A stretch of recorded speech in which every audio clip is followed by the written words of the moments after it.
Gobierno de México y el Gobierno de la Ciudad de México, a través de su Secretaría de Cultura, les da la más cordial bienvenida al Colegio de San Ildefonso. Hoy, bueno, pues estamos muy contentos de tener la presentación de este libro aquí en este panel principal. Agradecemos a todas y a todos que nos acompañan. Y yo, sin más, le cedo la palabra a Raúl Mendieta, editor del libro que hoy nos entrega. Bienvenido, Raúl. Adelante. Buenas noches. Gracias. Vamos a preparar la presentación. Aquí está, de este extraordinario libro titulado La ciudad de los poemas. Es un muestrario poético de la Ciudad de México y que, bueno, queremos darles las gracias por acompañarnos a todos. Muchas gracias a ustedes y a los ponentes, a los que van a estar acompañándonos aquí en la mesa. Está con nosotros Eduardo Ascudea, para acá voy a comenzar. Está también Dana Gelina. Nos acompaña María Ángeles Comesaña. Sí, muy bien. Está nuestra autora, Claudia Kerry. Y nos acompaña Mario Raúl Guzmán. Está aquí conmigo acompañando. Bueno, pues sean todos bienvenidos a esta tarde, noche hermosa en esta capital, en esta ciudad de México, y en honor a este libro que da cuenta de, ahorita ustedes lo escucharán, del paso del tiempo de nuestra ciudad a través de los años y de los siglos. Entonces, para comenzar, voy a leerles una breve semblanza de Mario Raúl Guzmán para que posteriormente darle la palabra. Es poeta, librero y editor. Estudió sociología en la UNAM y por más de 3 décadas ha sido uno de los principales promotores de la poesía mexicana underground, dando a conocer la obra de poetas y escritores poco atendidos por la crítica oficial a través de sus proyectos editoriales como Calandria de Tolvaneras, Hoja de Poesía, y La zorra vuelve al gallinero. Es autor del poemario 19 Poemas 2005 y de los compiladores Bajo el oro pequeño de los trigos, antología poética de Enriqueta Ochoa, 1984-1997, y Jeta del Santo, antología poética 1974-1997 de Mario Santiago Papasquiaro, 2016. Esta última realizada en colaboración con Rebeca López. Algunos de sus ensayos y reseñas han sido publicados en Proceso, 1+1, Seminario Cultural de Novedades, El Sol de México, Laberinto, La Jornada Semanal, Casa del Tiempo, Los Universitarios, Excelsior, entre otros medios impresos.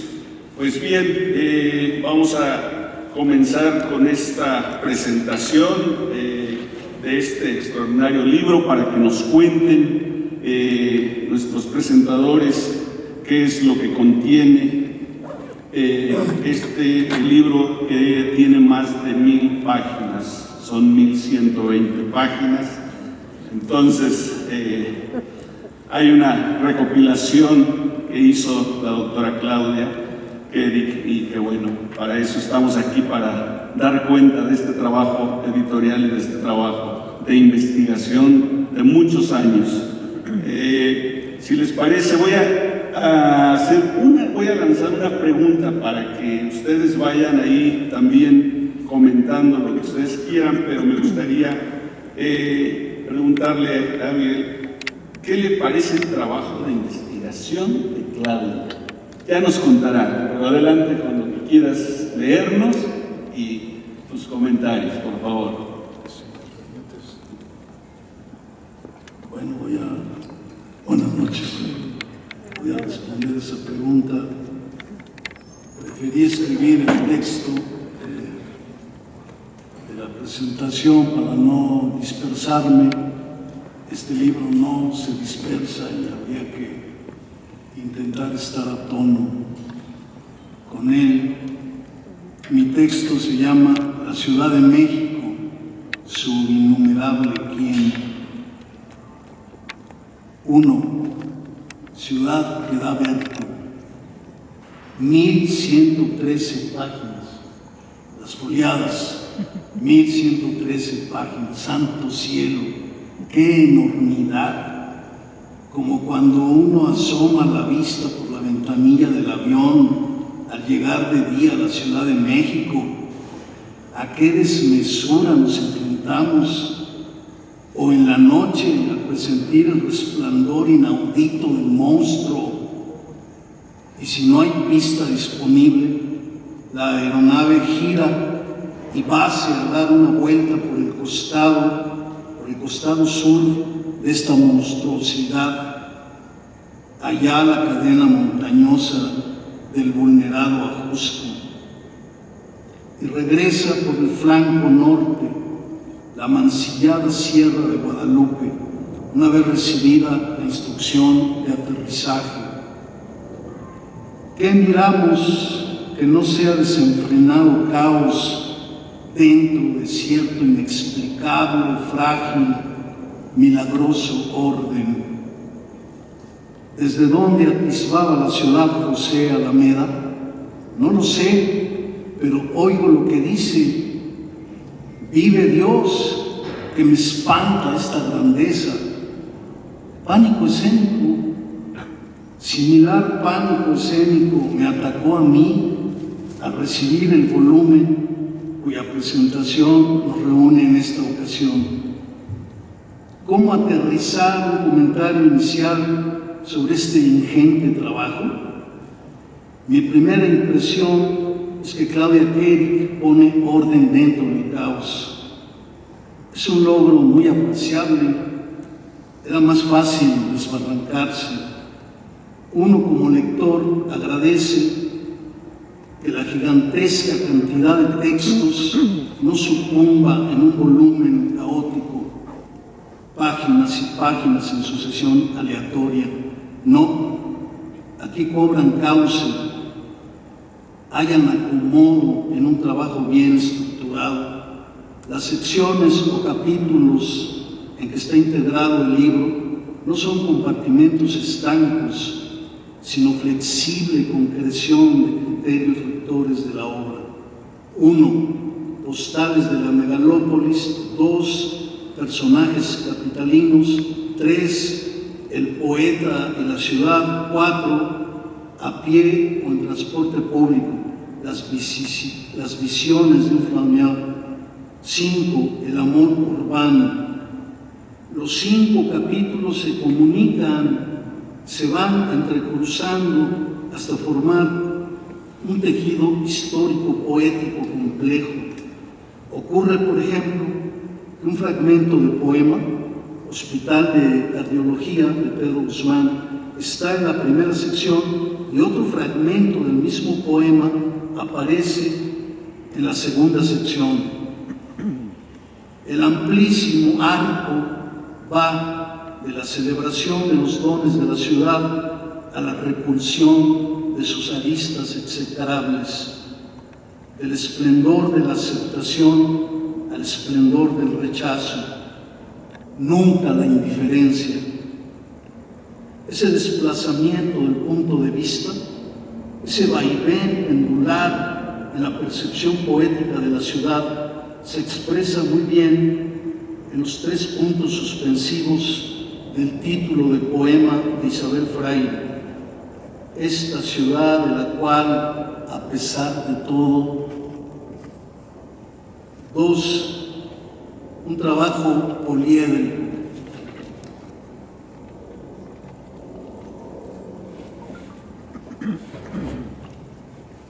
¿Qué es exactamente este librote?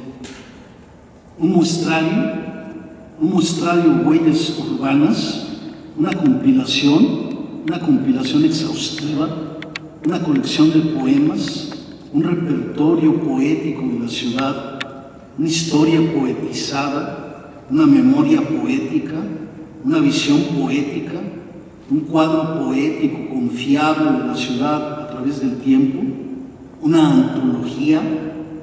Estamos ante una antología sui generis, no un trabajo de búsqueda y selección antológica, inclusión y por tanto exclusión de textos a partir de un criterio de calidad, de lo que la antologadora entendiese con ese concepto estricto o escurridizo de calidad, sino un trabajo de búsqueda, de recuperación de textos con diverso valor testimonial, más allá de sus probables cualidades estéticas.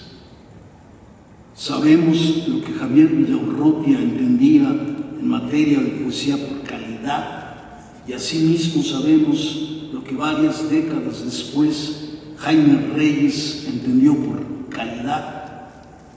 Por fortuna, ambos en las antípodas nos enriquecen. En el principio, un proyecto de investigación, luego borradores de trabajo y después un estudio crítico. Sobre la base de esa labor y de esta intención, proyectar una imagen lo más detallada posible de un periodo determinado de la historia de la ciudad, se define y apuntala el criterio de selección. ¿Qué se proponía la autora? La cito: no solamente sumar poemas que hicieran referencia a la Ciudad de México, sino también construir una mirada para que ese conjunto hablara por ella, tomara su voz y adquiriera un sentido progresivo en la lectura.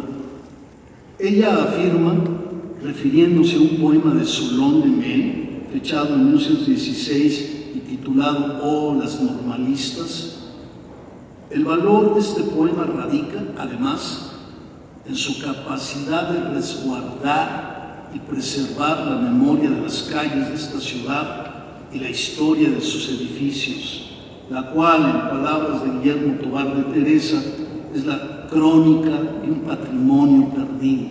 Perdido, sí, pero recuperado in absentia, en ausencia, por obra de la poesía. Así levantó Claudia Kerik un inventario de escenas de la vida cotidiana. Así elaboró un archivo íntimo de la capital mexicana, escudriñando la naturaleza densamente textual de la ciudad moderna. Así dispuso de un registro mnemotécnico del paso del tiempo en la capital mexicana a través de la voz de algunos de sus poetas. Así pone al alcance de sus lectores una gran colección de impresiones de la ciudad, la memoria de su innumerable quién, para citar la bella expresión de E. Cummings. Así podemos apreciar el fascinante espectáculo de la ciudad convertida en un cosmos lingüístico. El concepto es de Walter Benjamin. En suma, en esto consiste una arista primordial del trabajo del investigador: rastrear a la ciudad en la poesía, incluyendo a los que no trascendieron, a los que no figuraron en ningún lado, a los desconocidos y a los marginales. Y de los marginales, quiero mencionar a tres que no veo en el volumen: Javier Audirac, el Gallo Audirac, quien por cierto algún tiempo trabajó aquí en este edificio, al lado de la llamada Sala Lumière. Él trabajaba en la restauración de films. Él es autor de un poemario que se llama Los Desposeídos. Escudriñó muy bien toda la zona de Tlalpan, la hoy conocida como zona de hospitales. Orlando Guillén, Versario Pirata, uno de cuyos pasajes trabaja muy bien, el ruidal tremendo mezclado con música a la salida del metro Tacubaya. de José Luis Colín, un poeta al que desde que comenzó la pandemia no lo he vuelto a ver. Para mí es una figura legendaria. No sé incluso si sigue con vida. Trabajó en varias plaquettes, intersticios del centro histórico de la Ciudad de México. Habría que considerar su presencia. Desde luego tiene razón Claudia Kerik, algunas voces de la poesía mexicana continúan inaudibles.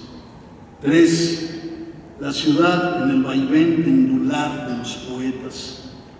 Miguel es un rápido recuento. Miguel N. Lira. La ciudad se perfuma con el olor de los jardines y luego se desposa en frenesí de fiesta de voces vegetales que suenan a mi lado. Solón de Mel, bella Ciudad de México, adornada de encajes hechos de espuma pétrea, magia de choriguera, y que Dios te libre de los fenicios tatuajes de rótulos y anuncios que marcan nuestra era. Salvador Novo, México, capital, la populosa ciudad donde orgullosa ostenta Flora, su vergel más lindo. Francisco Villaspesa, la ciudad yace en la quieta penumbra de la noche adormecida. Alfredo Álvarez García, la ciudad sobornada por el oro extiende sus bulevares al poniente. Carlos Pellicer, este valle que ves, taller de fuego, fábrica de volcanes, todo altura, es hoy la gigantesca arquitectura de lo que furia fue y es ya sosiego. Manuel Durán, los palacios antiguos imponen frescas pausas de espacio y silencio en la corriente sin fin de este río de rumores y prisas que recorre el centro de la ciudad y no desemboca en ninguna parte. Juan Bañuelos, no hay ciudad, como marcando su deslinde con todos los anteriores, no hay ciudad más poblada de violenta quietud, tendida como un cable. Maples Arce, oh ciudad toda tensa de cables y de esfuerzos, sonora toda de motores y de alas. Fabio Moravito, ciudad que da la espalda, inescrutable, si se pudiera practicarle un corte. José Carlos Becerra, me duele esta ciudad cuyo progreso se me viene encima como un muerto invencible. Francisco Hernández, huele mal la ciudad. Con la llegada de la primavera han florecido las alcantarillas. Tita Valencia, mi ciudad toda sepultada en lagos de detritus, tornasoles. Luis G. Urbina, anterior a ellos, pero ya presentía lo que vendría. Volveré a la ciudad que yo más quiero después de tanta desventura, pero ya seré en mi ciudad un extranjero. A la ciudad azul y cristalina volveré, pero ya la golondrina no encontrará su nido en la ruina. Rogelio Magallán, vengo de una ciudad irreverente y cálida.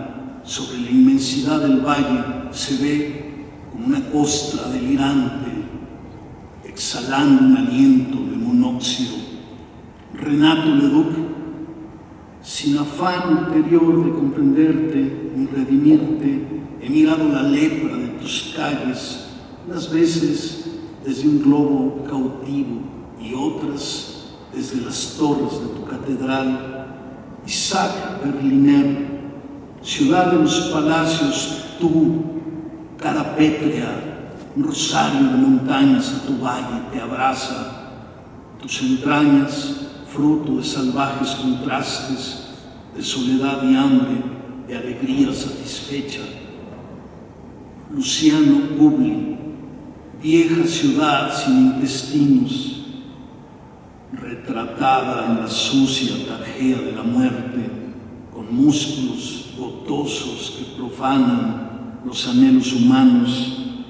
Indigente, vives bajo un capelo luminoso, arrastrando en tu sillón de ruedas el cuerpo deformado y macilente. Ciudad galvanizada de miseria, sombrío estercolero para pueblos de espectros que se podren. Aurora Mayra Saavedra, este era un valle que se bebió su propio aire, mientras sus habitantes pactaban con el ruido y se aliaban con las ratas. Ratas de caramelo, las de Aurora Mayra Saavedra, si se las compara con las ratas de Eduardo Elizalde. El negro sol trajimos a estas soledades sobre el pardo Chorriguera, el cartesiano Tolsá, la más sinuosa hemos construido y fétida y gandalla de las vastas colmenas, la cloaca madre. Nos maldijo Thompson, el aventurero, 4 siglos atrás. Será algún día la más poblada de las urbes. Carnaza, chicharrón se hizo tu lengua. Y en 1000 años, en 2000, no ha habido en ningún mundo una pocilga para peores puercos, una cueva de luz más degradada, un aire más infecto y aceitoso, habitado paraíso de carnales desechos, en cuyas calles ciegas y dédalos hirvientes, secos y sucios como mala prosa, escupen al entrar las ratas. Por último, José Emilio Pacheco, la Ciudad de México es, por sobre todas las cosas, la ciudad de los pobres. Una afirmación tan acertada y tan discutible como decir, por llevarla contra, que la Ciudad de México ya es, por sobre todas las cosas, la ciudad del capital inmobiliario, o que la Ciudad de México es, por sobre todas las cosas, la ciudad de la negligencia, la ineptitud y el cinismo de los gobernantes. 4. Las notas a pie de página. Reconocimiento especial merecen las notas a pie de página por la calidad de la información que proporcionan, por la pertinencia de sus reflexiones y porque nos ayudan a situar el texto en su contexto. A la tarea laboriosa que conlleva seguir el rastro bibliográfico o hemerográfico de poemas perdidos, extraviados o casi desconocidos, Claudia Kerik añade el trabajo de elaboración de estas notas sumamente útiles para la adecuada lectura histórica o contextual de muchos poemas que de tal suerte revelan su valor testimonial. Un rápido recuento. La nota sobre la instalación de luz eléctrica en la ciudad en el contexto de la modernización urbana, la nota sobre la llegada del cinematógrafo a la ciudad en el contexto de la vida social de la capital, la nota sobre la importancia simbólica que sucesivos bandos en pugna daban al dominio político y militar de la capital de la República, la nota sobre la estatua de Carlos IV de España, un rey que fue invisibilizándose hasta el punto de referirnos no a su persona, sino únicamente al caballito. Un jinete que acaba siendo fagocitado por su pura sangre. Solo en esta ciudad puede verse algo así. La nota sobre ese legendario canal de navegación que fue la actual calzada de la Viga. Los versos de Alfonso Cravioto la idealizan, hoy diríamos eurocéntricamente, al punto de llamarla Venecia de Anáhuac, pero en su descripción festiva omite su función económica. Por el canal se trasladaba la producción de hortalizas y verdura desde Nativitas y Xochimilco hasta la acequia real del centro de la ciudad. La nota muy buena sobre la fundación del Banco de México y la construcción del edificio que sería su sede icónica.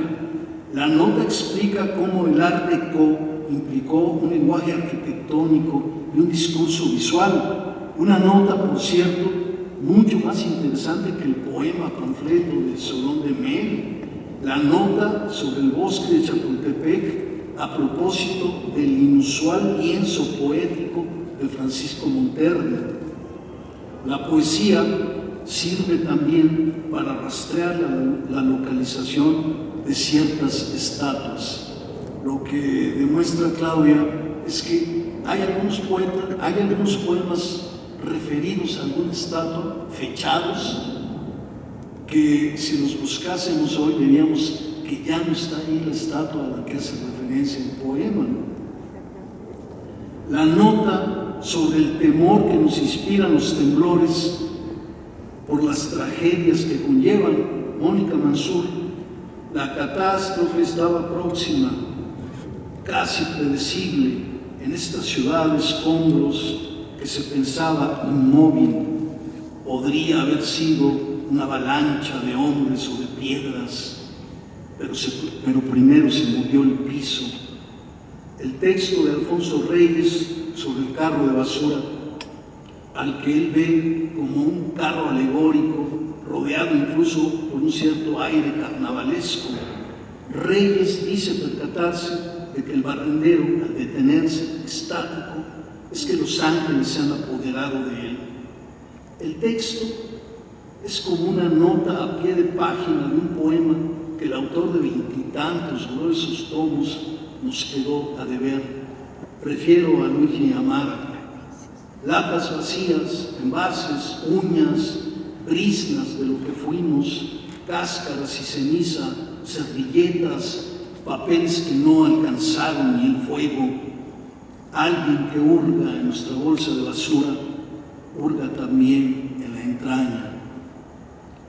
La nota sobre el fenómeno terrible de los suicidios es muy infrecuente, pues en ella la antóloga se permite de alguna manera disentir del tono positivo del poema, o mejor dicho, de la comparación absurda, por no decir descabellada, que el poema plantea. Desde la torre latinoamericana, Daniel Sada inquiere que quienes se han querido suicidar, no, pues no, tino el suelo, ¿es verdad? Hasta abajo, difícil, no, repito, ¿cuál sangre? Nadie se habrá matado, como dije.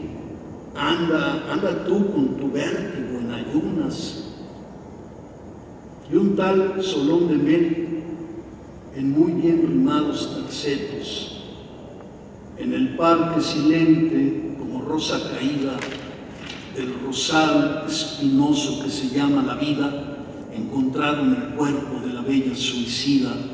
Fue en la hora sublime del agónico alarde, expiraban las flores, expiraba la tarde, expiraba con ellas la divina cobarde. Craso error, si es divina no puede ser cobarde. El poema da lugar a otra nota de Kerrick. El suicidio perpetrado en la vía pública es un hecho común en las ciudades de hoy en día.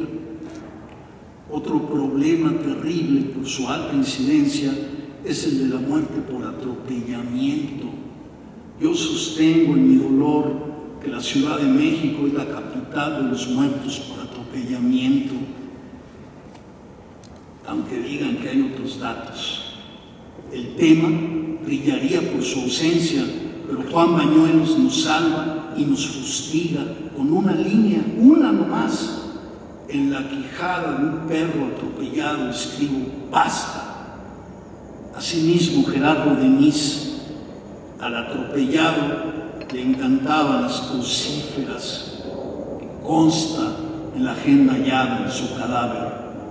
Y Eduardo César Mann: por todas partes hay caos y algunos coches chocados, también camiones volteados y un peatón apachurrado.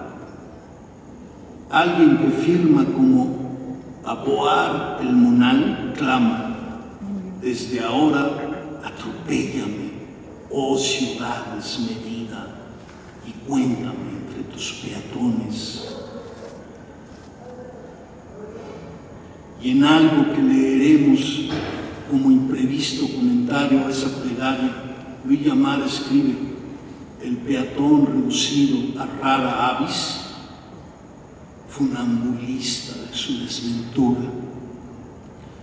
La larga nota a propósito de la ola de rebelión del movimiento estudiantil del 68 y la barbarie oficial que desembocó en la matanza en la Plaza de las Tres Culturas en Tlatelolco, dice Rosario Castellanos: recordemos hasta que la justicia se siente entre nosotros. Y lo dice en un texto que uno puede leer como prolongación de la nota a pie. Escribe mejor el insobornable Enrique González Rojo: recuerdo Tlatelolco, recuerdo mis amigos y alumnos, y recuerdo el permanente mitin de sus tumbas, y en medio del recuerdo caigo en cuenta que quizás a la vuelta de la esquina puede encontrarse el monstruo lacrimógeno, la fiesta de las balas del monstruo, pobre México, invadido de días y de días, presa de hordas de días, pobre México, en tu bandera luce un monstruo devorando una serpiente. Desde otra perspectiva generacional ya totalmente desencantada, Martín Cinzano, el famoso año 1968, cuando esta ciudad era ya como un tomo de las obras incompletas del PRI, un volumen con algunas erratas, páginas en blanco, ofensas a la ortografía y la redacción. La pequeña nota sobre el barrio de Tepito, básicamente transcripción de un muy discutible punto de vista de Carlos Monsiváis, expresado en el tono de quien suele pontificar. La nota sobre los animales del zoológico Chapultepec y la historia del león de Judá, de la cultura etíope, que puede verse en el emblema de la estación Etiopía del metro. La nota sobre las azoteas y la perspectiva de la ciudad que ofrece Francisco Hernández. Las azoteas son patios elevados, nidos de gatas, el último rincón de las macetas. Eduardo Vázquez Martín: azoteas, último reino de la contemplación. De las azoteas embarriadas y ciudades perdidas, señaladas por situaciones dramáticas, se ocupa Hortensia Carrasco Santos, en vecindad. La nota sobre la Alameda como zona de esparcimiento, la nota sobre la atrocidad irreparable que nos llevó a sustituir el trazo de los ríos prehispánicos por vialidades para autos, la más ecocida de nuestras falsas modernidades. Escribe con añoranza Marcela Campos: en la calle de Colina, el FUT es un recuerdo. El río, a punto de ser guardado en tuberías, serpentea llevando guijarros de jabón y polvadera que en lo alto desmoronan los trascabos. Y Javier Peñalosa con angustia: Magdalena, remedios y piedad, cuerpos secos por donde no corre el agua, haríamos una cuenca en las manos para mojar su nombre. La nota sobre el pasado lacustre de la Ciudad de México y el posible porvenir, regresar a sus orígenes, según vaticina José María Pérez Gay. Y Claudia Kerik apunta: la poesía actúa aquí restableciendo los componentes perdidos de la ciudad. La nota sobre el momento estilístico que significó el uso de hierro en reemplazo de otros materiales a la hora de construir monumentos urbanos. El kiosco morisco en la Santa María la Ribera, que inicialmente estuvo en la Alameda Central, justo donde ahora está el hemiciclo a Juárez. La nota sobre las palmeras en camellones y parques. La nota sobre un creciente fenómeno lingüístico que es también político y cultural, el Spanglish, que brinda un puente a mexicanos que emigraron a Estados Unidos y de visita en México pasean con sus hijos nacidos en aquel país y que suelen ya no hablar el español. Este tema, por cierto, cobrará enorme importancia en el futuro inmediato.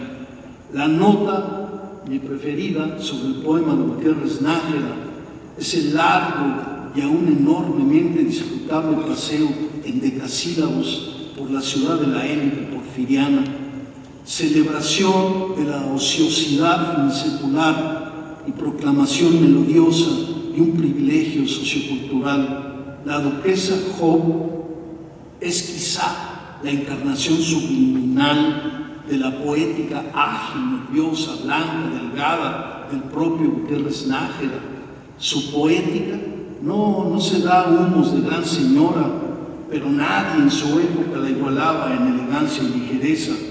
Como quiera que sea, real o inventada la duquesita, seguimos disfrutando este poema desde las puertas de la sorpresa. Además de su encanto musical, el poema mostraría posteriormente su utilidad histórica. Ningún otro poema ha documentado mejor que este, afirma Claudia Kerik, ese capítulo de la historia urbana en que se confunden la realidad y el deseo. Gutiérrez Nájera logró con maestría una composición en versos de 10 sílabas tan pegajosos que incluso Claudia Kerik, al citar a Walter Benjamin, nos obsequia un decasílabo en un pasaje de sus pasajes. En un pasaje de sus pasajes. 10 sílabas, no los cuenten con las manos, sino con el oído.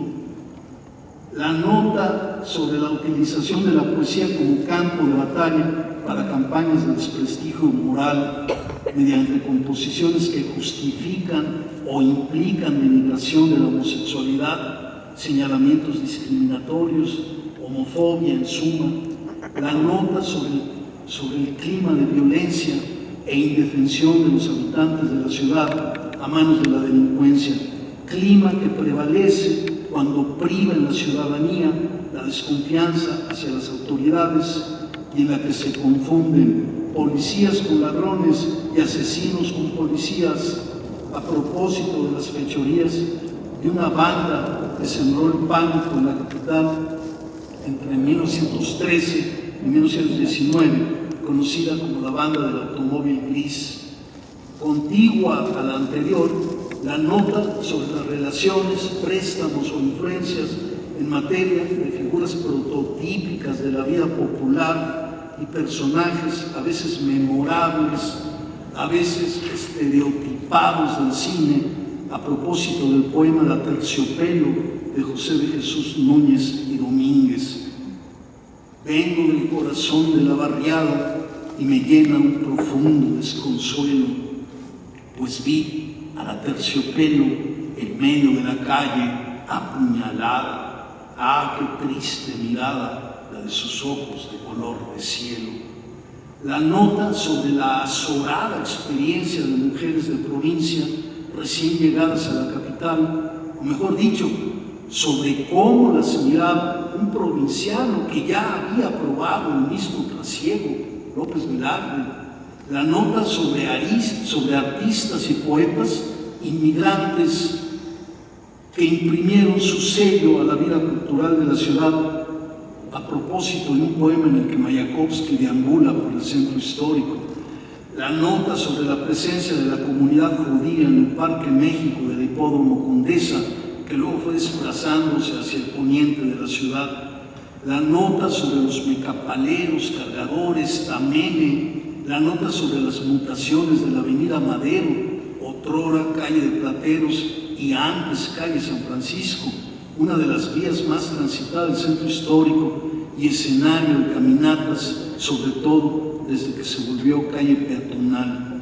Una nota enriquecida con un apunte autobiográfico en recuerdo de la librería Madero y la bella Esther Seligson. La nota, por último, sobre los vastos basureros en las orillas de la ciudad, a propósito de un poema sobre el tiradero de desperdicios en el borde de Xochiaca, necrópolis de las cosas, al decir de la filósofa Agnes Heller, los restos de nuestros desechos cubren de inmundicia zonas enteras de la ciudad infecta. Hacer poesía, dice Claudia, hacer poesía con la basura, ser poeta desde un basurero, no es tarea que cualquiera pueda emprender. Bueno, digo yo, hacer poesía desde donde sea no es tarea fácil para nadie. Dígalo si no Wallace Stevens. Una joyita al 5. De toda la segunda sección, el segundo capítulo, personajes capitalinos, una nutrida galería de tipos populares, mi preferido es Contraesquina, de Mario Santiago, y un apunte personal. Este pequeño poema, 11 o 12 líneas, habla de celebra un bolero. Pues bien, yo conocí ese bolero. Yo acompañé a Mario Santiago varias veces. No sé quién le regaló unas botas. Probablemente fue la única vez en su vida que se volvió los zapatos. Íbamos a ver a este viejo bolero que trabajaba, atendía exactamente en la esquina de la México-Tacuba, la avenida México-Tacuba, y lo que hoy es Circuito Interior. Ya entonces estaba cerrado el cine Cosmos, que dio lugar a varias cosas. Ya estaba cerrado. Ahí en la esquina estaba ese viejo, un viejo maravilloso. Se sentaba Mario Santiago a que le boleara los zapatos, sacaba una pachita de tigre, que era un aguardiente, que traía un tigre en la portada, y el viejo le decía: no, gracias señor, el señor tenía acá abajo su polla, su vaso de Jerez. Maravilloso el viejo.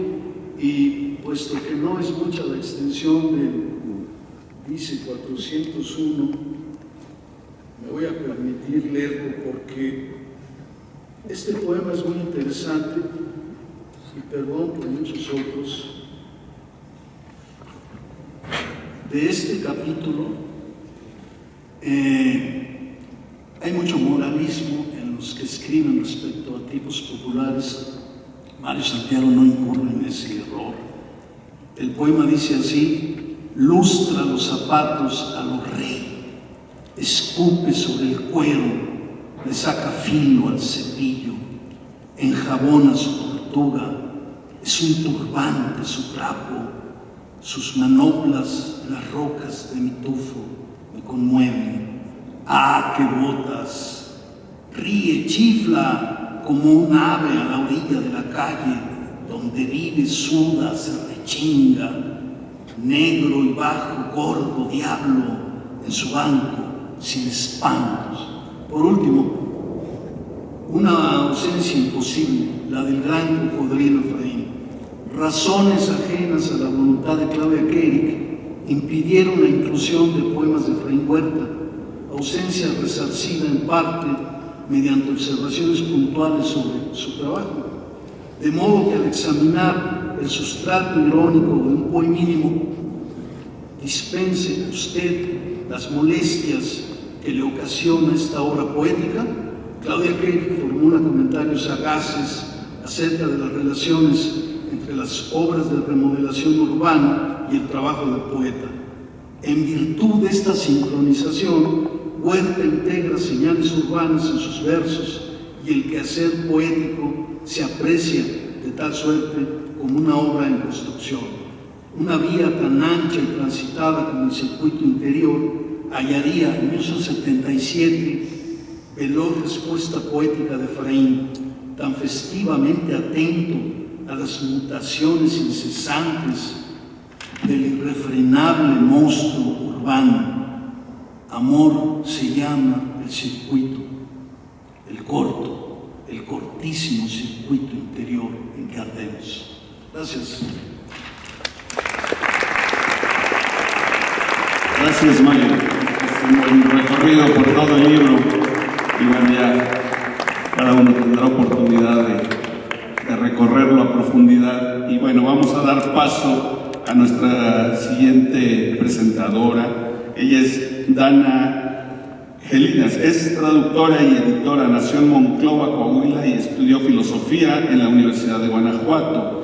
Fue jefa de redacción de la revista cultural SACPE en su edición en inglés. Ha publicado los poemas Bajo un cielo de cal, 1992, Poliéster, 2004, Altos hornos, 2006, Boxers, 2006 y Los trajes nuevos del emperador, 2011. Su obra ha sido compilada en las antologías Aves del Paraíso, 2009, Hábitat, 2013, Mediodía Blanco, 2014 y Ponerse de Pie, 2020. Está bajo la dirección de Rogelio Guedea. Actualmente realiza un doctorado en literatura en la Universidad Laval de Quebec, Canadá, y su libro más reciente, Albures medievales de minificciones, se encuentra en prensa. Dana, por favor, tienes el micrófono. Muchas gracias. ¿Se oye? No.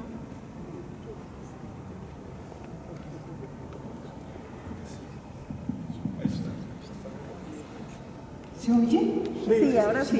Gracias. Amor y odio, decía Pacheco en conversación con él en Oaxaca. A la Ciudad de México solo se la puede querer y odiar al mismo tiempo. Los presentes, pasos más, pasos menos, tenemos una especie de vocación poética por la ciudad, por derecho de nacimiento o por haber vivido aquí. Esa vocación ha conformado un corpus de poesía que va creciendo cada vez más.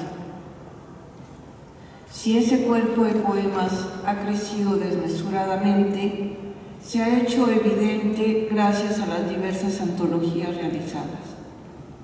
Acerca de la ciudad, existen diversas compilaciones, por ejemplo, la antología Ciudad Escrita, antología de poemas de Eduardo Hurtado, la crónica inolvidable Elogio de la calle, biografía literaria de la Ciudad de México de Vicente Quirarte, la antología La región menos transparente de Héctor Carreto, que traza un mapa geográfico que va organizando el material poético concéntricamente, y ahora La ciudad de los poemas, un muestrario poético de la Ciudad de México de la poeta, narradora, ensayista y profesora investigadora Claudia Koenig. Una investigación que produjo la recopilación más amplia a la fecha y el trabajo más concienzudo y amoroso. Este libro se divide en postales de la megalópolis, que son, son los poemas quizá más contemplativos, El poeta y la ciudad, A pie o en transporte público, Las visiones de un flaner y El amor urbano. Existe necesariamente y en paralelo una especie de fuente ovejuna en la comunidad de poemas de la ciudad, de poetas. Esa fuente ovejuna habla en nombre de sí y de los otros. Hace evidente lo que no se ve. Alcanza a veces a percibir lo que se halla en ciernes y expresa su amor y su disgusto por la naturaleza de las cosas urbanas. Creo que la sentencia de Pacheco dice lo que todos sentimos en mayor o menor medida. Vivimos en una ciudad que es infierno y paraíso, metrópolis y pueblos, libertad y cárcel, historia viva y presente avisar. El poeta no solo canta lo que es, sino también lo que desea y lo que no pudo ser. Solo un puñado de muestras. Adolfo Castañón, por ejemplo, La inconstante república de las nubes y todas las ciudades estaban contenidas en la misma ciudad. Esto en Recuerdos de Coyoacán. El inolvidable poema del Sacros, Los amantes de Tlatelolco, en Moira, donde se junta pasado y presente de una forma magistral. O Ileana Rodríguez en su poema Elevarse, del libro Traza, en que habla de esa alfombra voladora de acero que nos lleva hasta las veredas verticales del concreto. Vicente Quirarte, en su elegía del Palacio de Hierro, hace caber un bello poema de amor y lealtad al mismo tiempo, o unas palabras acerca de la calle, citadas por Kerik de la Crónica de Quirarte. Andar en la calle denominamos a la situación en la que no tenemos nada, sino la calle misma, su espacio que es al mismo tiempo refugio y campo de batalla.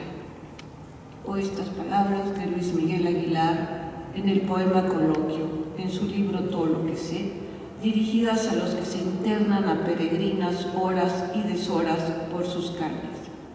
Solo te advierto, Megalópolis, con todos tus asaltantes, que tengas respeto por mi amor o sufrirás las consecuencias.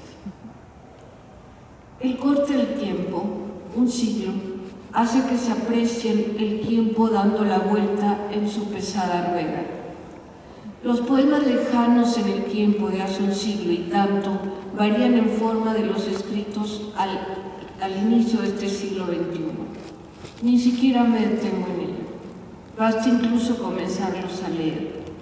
Sin embargo, eso es en la tersa superficie de las sensibilidades poéticas. Existe ese otro tiempo del que hablan los historiadores de la Escuela de los Anales, un tiempo colosal, el tiempo que mueve los usos horarios, que se alcanza a percibir en la sensibilidad, en el eros y en la ideología de los hombres y mujeres. Por ejemplo, Francisco Monterde, a quien me tocó conocer en aquella casa de San Francisco del Centro Mexicano de Escritores, en un poema que es un relajado cuadro de costumbres de un picnic en Chapultepec, una castellanización del vívido desayuno en el campo de Monet. Monterde, vuelvo al dueño del cuadro mexicano, se refiere a la Diana cazadora como la agresiva Diana en su libro llamado Chapultepec de 1947. Isabel Freire, por ejemplo, en su poema Tal, se refiere al mismo monumento como la cursilinda Diana, en Viñetas del DF, publicado en 1997. Sabemos en primer lugar que a la Diana la cambiaron de sitio. Además, sabemos que alguien se tomó la molestia de ponerle un cinturón de castidad de bronce y un brasier de poliéster, etc. Pero entonces, ¿qué es lo que pasó en ese tiempo largo y más invisible? El tiempo padre de los tiempos entre el poema de Monterde y el de Isabel Freire. Son 50 años justos, un siglo partido justo a la mitad. Sucedió el siglo XX y sucedió el 68 y la píldora y las quemas de brasieres, y sucedieron las guerras mundiales y el voto de las mujeres. La pequeña historia, la ironía no podría ser mayor acerca del siglo XX. A veces pareciera que en el siglo XX hizo explosión la gran historia. Me estoy preguntando en este momento si a ese tiempo largo incluso le ocurrió algo grave, una explosión que jamás le permitirá recomponerse como tiempo largo en estos años en los que a mí me ocurrió casi todo. El nacimiento de mis dos abuelas, el nacimiento de mis padres, mi propio nacimiento y el de mis hijas. Me hubiera gustado que ese tiempo largo y sereno hubiera sido algo menos él mismo, menos personalidad, por favor, algo menos del siglo XX, el protervo siglo, el amenazante, donde lo que ocurrió aún no lo podemos entender, aunque tratemos denodadamente. ¿Se movió algo en el ancho camino del tiempo mayor? ¿Cómo es posible entonces que una simple estatua cambiara de una forma tan radical, tan revolucionariamente? Por ahora solo analizo dos versos que contiene este libro. Esta puerta, que son 1100 puertas de entrada al laberinto en la historia que es esta ciudad de poemas y de ciudades, ciudad que se transmuta cada siglo y cada día. Existen asimismo en la ciudad los no lugares, a decir de Auger, por obra y gracia del ojo y el oído atento, de la inteligencia y del artefacto corazonal, Estos se convierten en pabellón de cristal y en la casa propia. ¿Por qué nos quedamos en un cierto lugar a ver qué fue lo que pasó allí en el andamiaje de nuestros pasos? Jamás lo sabré. Lo que sí creo saber es que en esos momentos nuestros pasos se detienen para atisbar lo que en el campo sería la naturaleza, en el mar sería el mar y lo que aquí sería, no sé, una vendedora de tamarindos o un pitbull o un jirón de transparencia en el cielo. Nosotros, los que también manejamos un vehículo aquí, a excepción de aquellas veces en las que la prisa grave nos lleva, odiamos los inconvenientes del tráfico. Pero a pesar de las distintas velocidades y recorridos y distintos tipos de apremio, nos fijamos en los letreros escritos con humildad y con hambre en un cartoncito de caja de galletas. Creo que la inmensa mayoría de los que estamos aquí leemos y en ocasiones guardamos en nuestra biblioteca ese letrero que es bibliografía, autorretrato, legislación y en todo caso resistencia. A partir de esos letreros notamos la ciudad. Allí he visto pasar lo mejor, lo más noble y leal de esta ciudad nuestra y del país entero. Los poemas, en cierta forma, son esos letreros escritos por alguien en un rincón de esta ciudad en la que los demás pasan y corren y vuelan y que nos permiten hacer un alto en aquello que el poeta se detiene. Como dijo Baudelaire, con el brillo inalienable que lo caracteriza, la ciudad cambia más rápidamente que el corazón de los hombres. Y es ese fenómeno el que se documenta, se hace evidente en esta antología, a la que agradezco tanto el deleite de recorrer los diferentes rincones poéticos, la sapiencia que la recorre, el amoroso cuidado en la página tipográfica, así como en la gráfica, el amor, en suma, hacia todo aquello que los poetas adoramos y odiamos lo suficiente como para escribirlo en un poema. Gracias. Muchas gracias, Tania. Gracias por darnos esos atisbos todavía de del contenido de este trabajo, de esta investigación de Claudia. Y que bueno, además, seguramente vamos a encontrar poetas desconocidos a lo largo del libro. Muchos nos suenan los nombres, pero hay muchos poetas que gracias a Claudia se le está dando voz ahora. Entonces, todo eso es la riqueza que contiene este extraordinario trabajo. Y bueno, para continuar con la presentación, vamos a seguir con Eduardo Vázquez Martín. Él es poeta, periodista, ensayista y promotor cultural. Realizó sus estudios de antropología social en la ENA. Fue fundador, jefe de redacción y director del periódico de poesía editado por la UNAM, así como de las revistas Milenio, Viceversa y Laberinto Urbano. También ha colaborado en múltiples proyectos e iniciativas, entre las que sobresalen la creación de la Fábrica de Artes y Oficios, Faro de Oriente y el Centro de las Artes de San Luis Potosí. Entre sus libros de poesía destacan Comer Sirena, 1992, Naturaleza y Hechos, 1999, y Lluvias y Secas, 2008. En 2016 publicó en coautoría con Javier Sicilia el libro El Movimiento por la Paz con su Justicia y Dignidad. Se desempeñó como secretario de Cultura de la Ciudad de México entre los años 2014-2018 y actualmente es coordinador ejecutivo del mandato Antiguo Colegio de San Ildefonso. Estamos en casa, ¿verdad? Y bienvenido, muchas gracias. No, gracias a ti, gracias a Claudia, gracias a todos ustedes que están hoy reunidos en torno a la poesía. Me corresponde darles la bienvenida al Colegio de San Ildefonso. Sean todas y todos bienvenidos. Y debo decir que este colegio también está en este libro. Hay dos poemas dedicados al colegio, uno a la Escuela Nacional Preparatoria,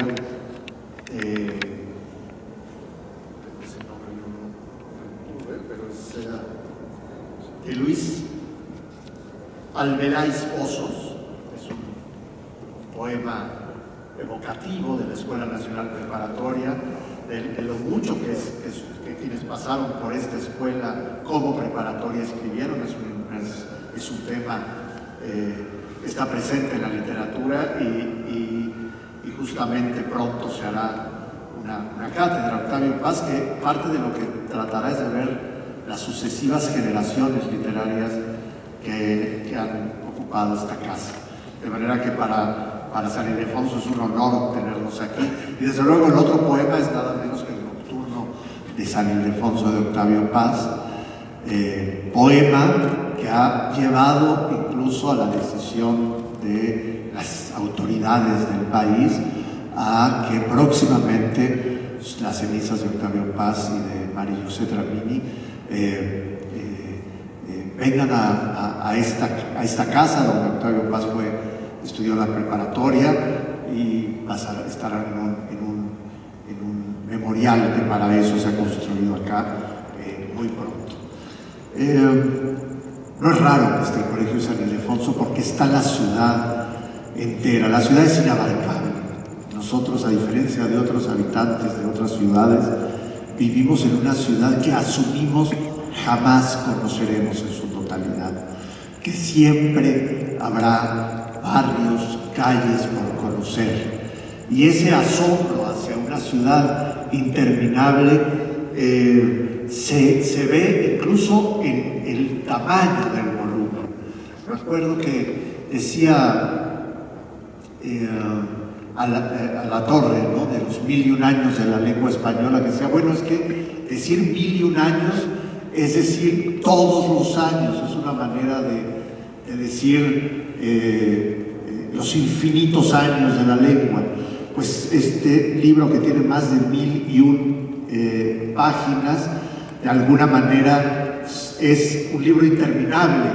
Ya se ha dicho aquí que podría faltar este o aquellos, algunos por razones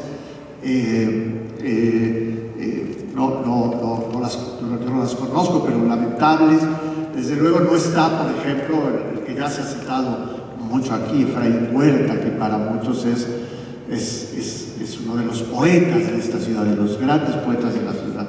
Y ya lo decía Dana, ¿no? Quizás este libro podría dividirse, está dividido de otra forma, pero podría dividirse, siguiendo a Efraín Huerta, en declaraciones de amor y declaraciones de odio, ¿no? Ese odio y amor que también decía Dana, que nacen juntos, ¿no? Como lo decía Luis Cernuda, amor y odio, que nacen con nuestros actos, ¿no?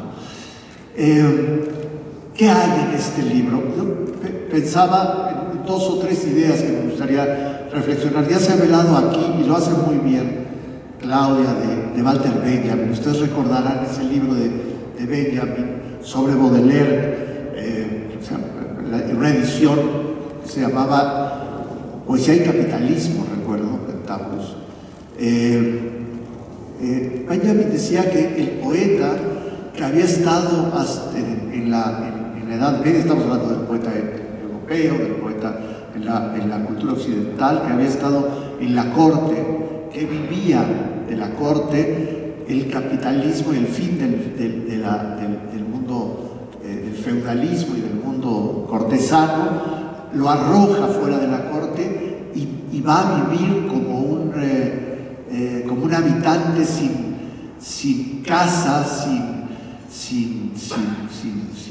tutela a la ciudad, ¿no? Y ese es Baudelaire, y ese es la idea del poeta maldito, ¿no? El poeta expulsado de la corte, que tenía después la sociedad creará otras cortes, las universidades, las academias, etc.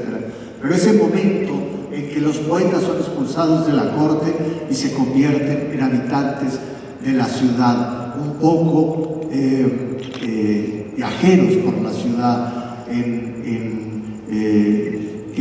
que sin remedio habitan también el arrabal, habitan las zonas oscuras de la ciudad, lo mismo que los salones, ¿no? Y ese poeta, esa idea de Benjamin nos lleva a la idea de que el poeta moderno es, desde que se funda la modernidad, un poeta que habita la ciudad y que convierte a la ciudad en un personaje de la poesía. Lo es Baudelaire, con esa hermosísima cita que hacía ahorita Dana, ¿no? que todos podemos afirmar que tenía razón Baudelaire, ¿no? Porque la ciudad va más rápida que nuestro corazón y pronto nos damos cuenta que la ciudad de nuestros recuerdos desaparece ante nuestros ojos y que la ciudad se convierte también en una especie de fantasma que hemos perdido, ¿no?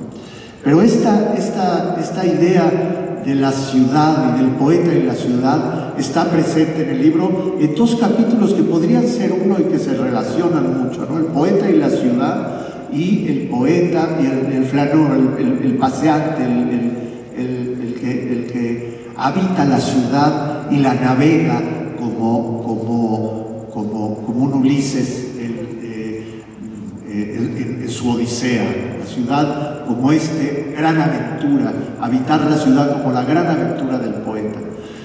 Y recuerdo que leyendo el libro pensé en algo en una discusión sobre la poesía de mediados del siglo pasado, que se dio dentro de la poesía española, que era una discusión si la poesía era una forma de comunicación o una forma de conocimiento. Son las dos cosas, evidentemente, pero creo que yo simpatizo más con esta idea de la poesía como una forma de conocimiento. Quienes abrazaban más esta postura decían: el poeta no es un taquígrafo, no es un taquígrafo, no está pasando en letras lo que tiene pensado, sino está en la medida que escribe descubriendo el mundo. La poesía es el método de conocimiento del mundo. Si esto es cierto, y yo lo creo, estamos ante un libro que es un verdadero ensayo de muy largo aliento que nos explica la ciudad. Una ciudad que, insisto, es inabarcable y la palabra poética tampoco la puede abarcar y conocer del todo. Pero si la ciudad ha sido explicada por sus cronistas, de Novo a Monsiváis o a Héctor de Mauleón o a través de su arquitectura por Guillermo Tobar, del que se hablaba aquí, y muchos otros ensayistas, yo creo que ninguno de ellos ha dado una imagen tan completa de la ciudad como la puede dar este libro. En este libro, en sus poemas, ustedes se van a encontrar la ciudad que conocen y la ciudad que desconocen. Y eso es una de las maravillas. Está lleno de signos de identidad donde uno se encuentra a sí mismo en la ciudad, en sus mercados, lo mismo en el kiosco morisco que ya se comentó aquí, que en la ciudad antigua, que en este centro histórico, que en este palacio, que en esta ciudad con rostro en algún momento se viste de tezontle, que en la ciudad y sus lagos, que en la ciudad que está bajo nuestros pies, enterrada bajo nuestros pies, la ciudad, la antigua Tenochtitlan, etc. Esta ciudad, que también está en la novela, desde luego en Alfonso Reyes o en Fuentes o en Héctor Manjarrés, por decir tres nombres, esta ciudad, yo creo que la precisión de los poetas, la necesaria precisión de los poetas convierte este libro en un verdadero tratado para entender la ciudad. La ciudad como arquitectura está en las postales de la ciudad como historia, la ciudad como como paraíso, la ciudad de los jardines, la ciudad de Chapultepec, etc., la ciudad de los suicidas, la ciudad del amor, ¿no?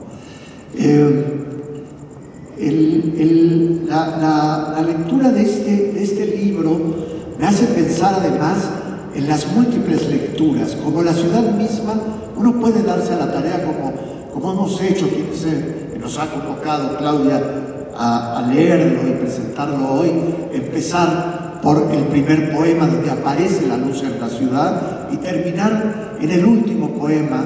El primero es una especie de corrido, un romance anónimo, popular, y terminar en el último poema de Isabel Freire, que es, digamos, un epitafio de este lado apocalíptico de la ciudad. Pero también, como la ciudad misma, uno puede entrar por donde quiera. Uno, como proponía Walter Benjamin, puede ir de la periferia hacia el centro y la ciudad va a ser igual de reconocible, de inteligible. Eso me parece que es una aventura de este poema, de este libro. Es un libro, decía María Ángeles, igual lo va a decir ahora y me estoy robando unas palabras que está por pronunciar, que es un libro definitivo. Y está a punto de serlo, pero claro que no lo es, ¿no? Porque alguien está escribiendo ahora mismo otro poema de la ciudad, o hay incluso un poema que escondido en alguna librería de viejo de este centro que valdría la pena poner y que no hemos leído ninguno de los presentes. Es inabarcable la ciudad y esta enorme extensión nos anuncia y nos invita a seguirla buscando en sus poemas. Pero si queremos entender la Ciudad de México, no me cabe duda de que sus poetas son los mejores para reconocerla. Están aquí. Además, es una antología de poesía que no se había hecho nunca, que nunca se había hecho, porque diferentes lecturas de la poesía, lo dice Claudia en sus notas preliminares, y estoy de acuerdo que sus notas son extraordinarias, y son puntuales, y son gozosas, y son inteligentes, no abusa de sus notas. Me imagino que Claudia puede escribir 10.000 notas más, se contiene para ser precisa, pero a donde iba es que me perdí por esto de las notas, me perdí en la ciudad.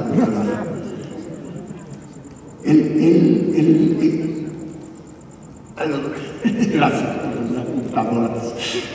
Sí, en esta capacidad de entender a la ciudad, de comprenderla, el sentido democrático de esta antología, ahí quería ir. Esta antología, no se había hecho antes, porque diferentes lecturas de corrientes o de pensadores, habla Claudia de ciertos cánones, ¿no? Es decir, es mucho más que poesía en movimiento, es mucho más que la Asamblea de Jóvenes Poetas, es mucho más que el mosaico de poesía de Salvador Elizondo, es mucho más porque la propia naturaleza de la ciudad invita a su antologadora a ver todos los registros posibles. Está la ciudad de los contemporáneos y los estridentistas, está la ciudad modernista, está la ciudad, pero está también la ciudad de los infrarrealistas, está la ciudad de Paz y la ciudad de Papasquiaro, está Bolaño, los poetas que estaban en la periferia y que gracias a los detectives salvajes se han convertido en una especie de nuevo canon de la poesía. Están los poetas jovencísimos, muy jóvenes, y los poetas del siglo XIX, están los poetas anónimos, la poesía popular, la poesía de Estanquillo, la poesía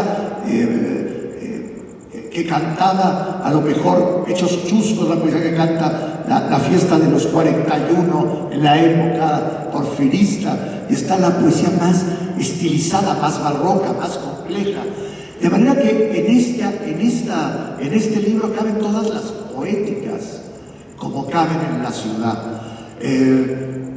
Sería impensable que un antologador dijera, vamos a poner a Denis y a Víctor M. Navarro y a Arturo Trejo juntos en una antología. La ciudad los tiene juntos. Y al momento de verlos aquí, me entusiasma una idea. Todas las voces son complementarias. Ese canon de la poesía muchas veces lo que hace es borrarnos quitarnos la posibilidad de un gozo mayor, de vernos en la enorme diversidad de la palabra poética. Esta ciudad, como el gran amor, la gran fuente de odio y de amor de sus poetas, es también la gran posibilidad de encontrarnos con la enorme riqueza de la poesía mexicana. Esa es mi sensación. Las coordenadas salen de los baúles de los versos, de las palabras y su sincronía, de las atmósferas y su canto rodado en el tiempo. La nostalgia es uno de los múltiples pulsos que se sostienen en cada una de las páginas. Es un imán que nos atrapa. No podemos despegarnos del texto. Nos regresan los momentos perdidos, atrapados aquí desde finales del siglo XIX hasta nuestros días.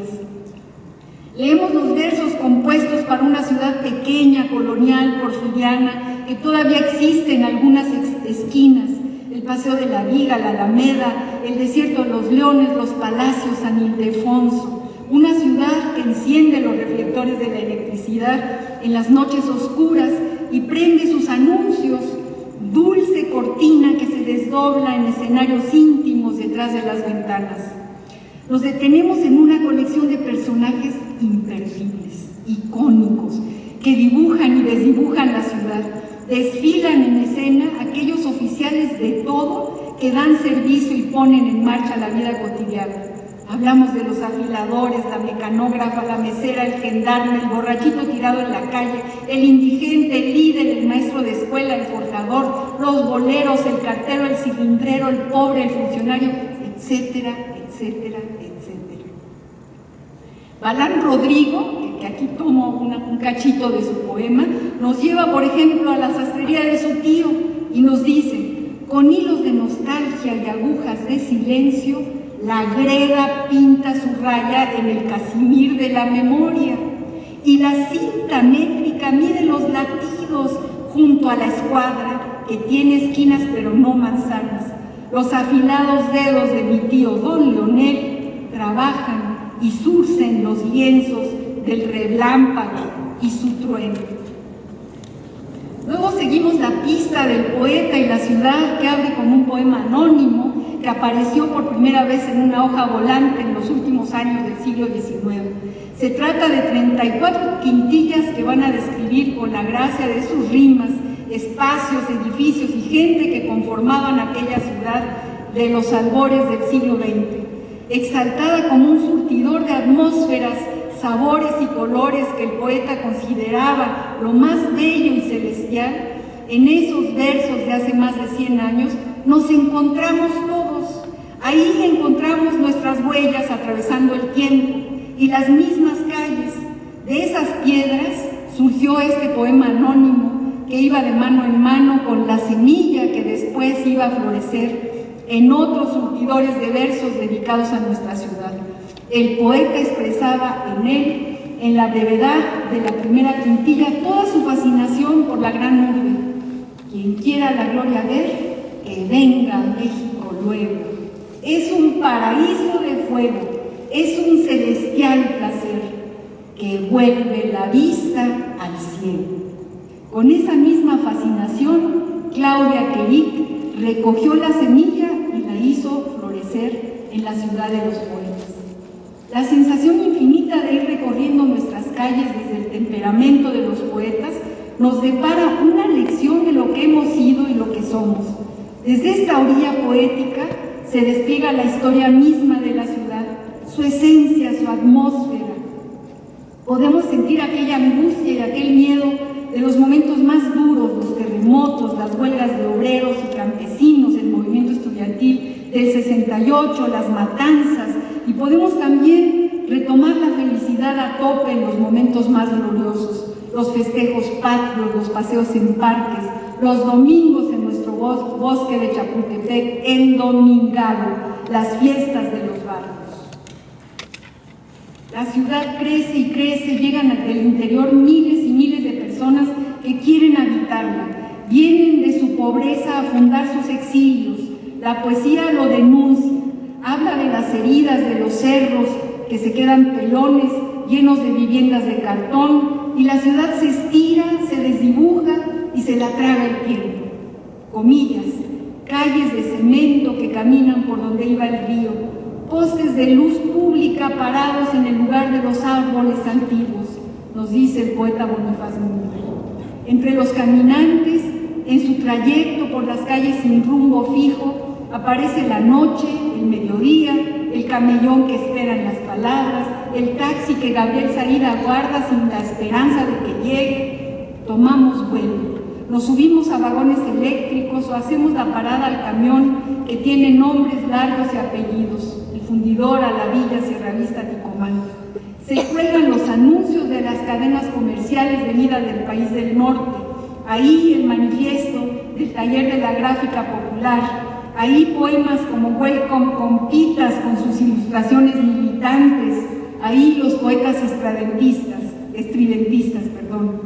Me encuentro en todos estos años, en todos estos versos. Me tocan a la puerta las distintas viviendas que me habitan, la villa, mi vecindario, mi basílica, las calles de mi infancia, la colonia industrial, el norte de la ciudad y sus palmeras.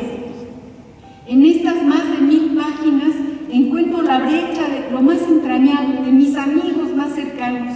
Voy encontrando las banquetas que delimitan su imaginario, porque este enorme volumen es también una casa, una mesa en la cafetería, un encuentro entre nosotros, una tertulia, un taller que decide dialogar, un ramo de sentimientos que hilan y deshilan la madeja, un leernos y conversar durante largas horas del misterio, el miedo, la militancia política, la soledad, el amor, la gloria de la poesía. Aquí abrazo a Antonio del Toro, a Eduardo Hurtado, a Gloria Gerdes, a Víctor Manuel Mendiola, a Guillermo Fernández, a Beatriz Novaro, amigos de los jueves, poemas de viento, de atardeceres que nos miran, de crepúsculos que se esconden en volcanes.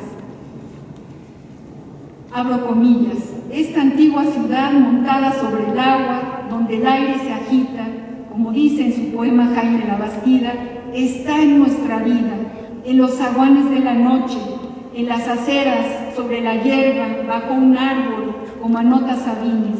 Está todo y estamos casi todos.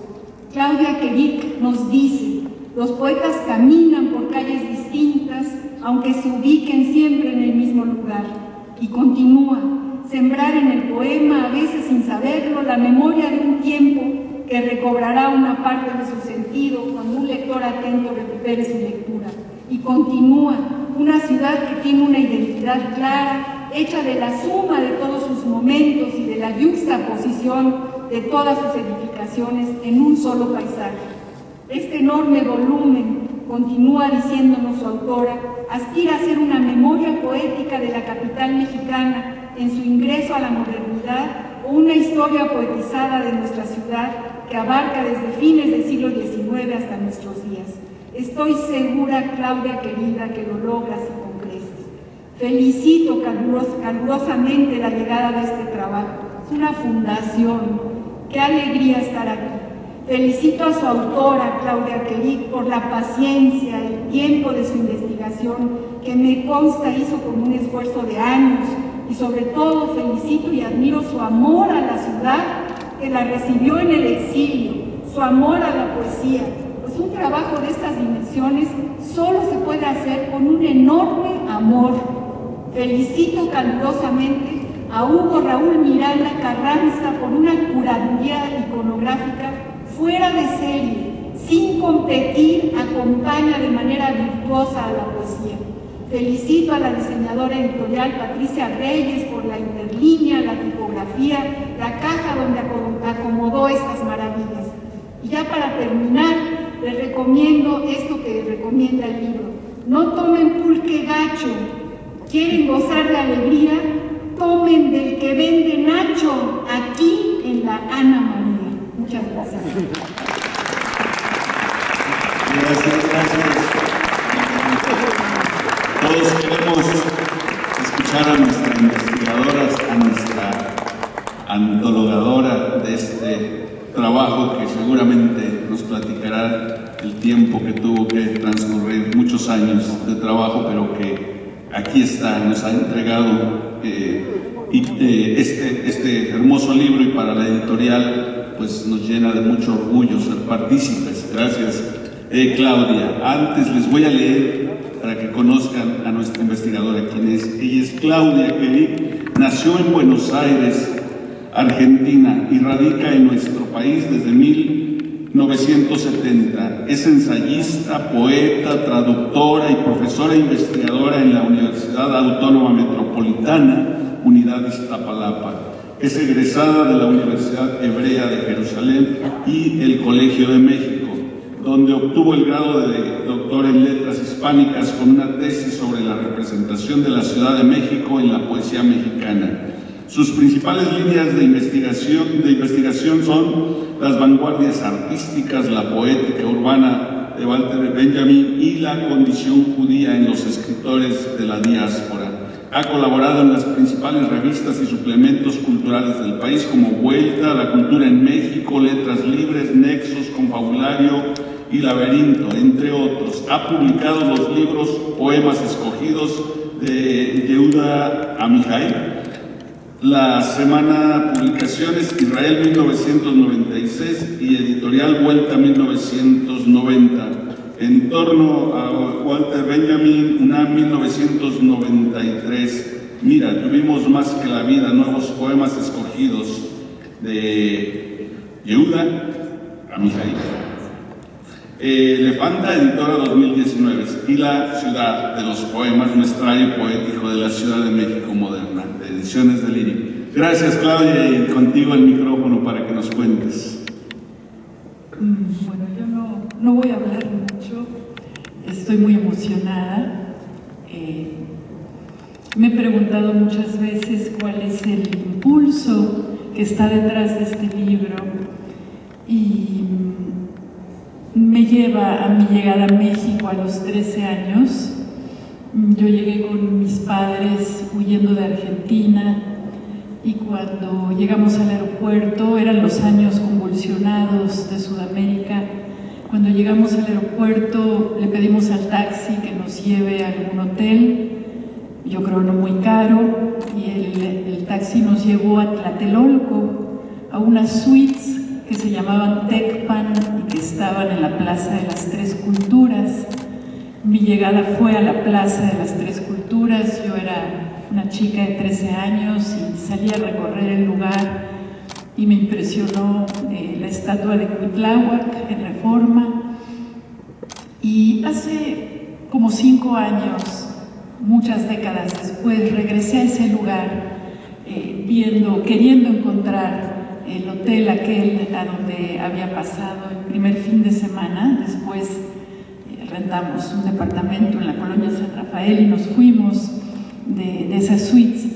Y cuando llegué a la Plaza de las Tres Culturas descubrí que el edificio a donde habían estado ese hotel se había venido abajo en el terremoto del 85 y algunas de las fotografías que están aquí en la antología de Marco Antonio Cruz retratan ese gran derrumbe de los edificios en Tlatelolco, donde las personas parecen como en los cuentos infantiles, como en Gulliver y los enanitos, en esos cuentos infantiles donde todos son chiquitos y la imagen es enorme. Así parece la fotografía de Marco Antonio Cruz sobre el derrumbe de Tlatelolco, de esos edificios a donde se cayeron esas suites, a donde yo estuve cuando llegué. Entonces pensé al pasar por ahí, al ver que ya no están, que ese es un poco el efecto de la poesía, lo que busco que logre en este libro, resguardar la memoria de lo que ya no está, mostrarlo con palabras. El libro se llama La Ciudad de los Poemas porque esta es la ciudad de los palacios, pero en este libro los palacios están hechos con palabras y pienso que ahí está el impulso original, recuperar una memoria perdida que sin embargo está muy bien representada por los poetas. Yo quisiera darle la palabra a los que están aquí presentes, que van a subir a leer un poema, decirles que la ciudad no está en un solo poema, está en la suma de todos, de manera que no se esperen descubrir que la ciudad la va a contar un solo poema, son 1000 poemas que van creando una mirada, una trayectoria en el tiempo que fue difícil de reconstruir. Agradezco las palabras de todos los que me presentaron, las notas que mencionó tanto Mario Raúl. Me costó mucho trabajo hacerlas, duré mucho tiempo haciéndolas. Tengo una hija aquí sentada que va a cumplir 24 años y desde que nació hasta ahora me vio haciéndolas. Se iba a la escuela y se levantaba en la mañana para ir a la escuela y yo estaba en pijama escribiendo una nota y regresaba de la escuela y yo seguía en pijama escribiendo la nota y me decía, mamá, pero no te vas a quitar el pijama. Y yo le decía, pero es que siento que si me lo quito se me va la inspiración. Y entonces se acostumbró a verme en pijama escribiendo las notas de este libro y fueron muchos años así. Y me preguntaba, pero no vas a acabar, nunca vas a acabar. Bueno, hoy se acabó. Entonces estamos por fin celebrando la fiesta de ver este libro publicado. Es una gran fiesta, es un día mágico en mi vida y en la de muchos, y quisiera que pasen los poetas que estén dispuestos a leer el poema con el que fueron incluidos. Quiero decirles que en este libro hay poetas famosos y hay poetas totalmente desconocidos, y como es un libro que abarca más de un siglo, muchos fallecieron, y entonces tengo el honor de tener hoy aquí a sus nietos, a sus sobrinos, a hermanos, viudas, que quieren tomar la voz por el familiar que fue incluido y que no está ya presente, y eso lo hace todavía más emotivo para mí, saber que cumplí con ellos. Bueno, darle las gracias también a cada uno de ustedes que cantaron las presentaciones. De verdad, gracias por el esfuerzo de revisar mi libro, de decir algo. A mi editor, al señor Rubén Mendieta, que fue muy amable, fue un ángel de la guarda que me cayó en la vida y agarró este libro y no me puso ningún pero, ni al número de páginas, ni al número de imágenes. Agradecerle a Patti Reyes el diseño impecable, finísimo del libro, que lo hace todavía más bonito, y agradecerle más que nada a Hugo Raúl Miranda, que fue mi brazo derecho. Los últimos 10 años con él trabajé, me ayudó a dar con pistas increíbles, de originales, de datos, y fue el responsable del diálogo visual entre poesía y fotografía, que como dijo María Ángeles Comesaña, lo hizo sin competir. Los dos géneros, el gráfico, el visual, el poético, están hablando al mismo tiempo. Fue muy grande su trabajo y su apoyo. Y bueno, agradecerles a ustedes que están aquí acompañándome en un día que es histórico, al menos para mí. Le damos...